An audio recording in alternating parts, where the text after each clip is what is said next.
What's up, people? Back with another reaction, back with some more Pet Shop Boys, as we continue through the non-album bonus tracks included in this expanded folder for Bilingual 1996. Thank you, as always, to Seb.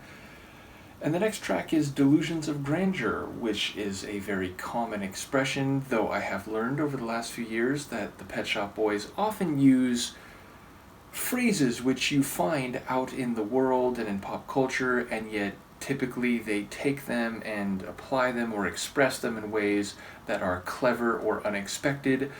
So I wouldn't be surprised if something similar is happening here. As for the phrase itself, it means a delusional mindset such that you have an overinflated sense of importance or significance or self-worth, or the idea that you will be attaining some level of significance or primacy that is disconnected from reality. So yes, I do wonder who has the delusions of grandeur, what they have them about, and if there's any countervailing or unexpected meaning of the phrase in the scene or the narrative that will be at play. Let's give it a listen as I very deftly move my chair around the sleeping Luca. This is Pet Shop Boys. The track is Delusions of Grandeur, and it's the B-side, or sorry, the second B-side for the A Red Letter Day single, a track from Bilingual 1996.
Wow, I love that track sonically. Lyrically, I caught a fair number of phrases, but I actually don't know how to piece it together. It's like at first it's like a wedding scene, and he's making reference to a cheap charade, though I don't know if that was like it's like a cheap charade or it's not a cheap charade, and obviously that makes a big difference.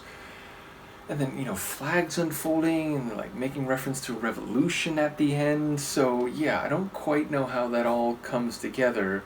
And the delusions of grandeur, whether they're like on a larger like societal level or if they're more interpersonal. So yes, definitely I'll need help on this one lyrically slash thematically. But I love the dance sonics. I mean, there's the like energetic synth bass and definitely some sweeping sounds too. But ultimately, it's high tempo. I don't know what the BPM is, but it feels like it's quite energetic and pacey, and definitely again like you can hear the like mid 90s dance sonics. Like it sounds less, and of course 96, and assuming that the single came out in the same year, it doesn't sound like 91 or 92. Like it sounds very like mid 90s, and it's closer to like vocal trance that I might have heard going to parties. Admittedly, a lot of the parties I was going to, vocal trance wasn't really a thing. It was like hard trance and, some of them side trance and so on. But the point is, like, it's more overtly trance than, like, what I would call synth dance. So, yeah, definitely a more, like, dance floor oriented one with a bit of a, like, underground type of trance style.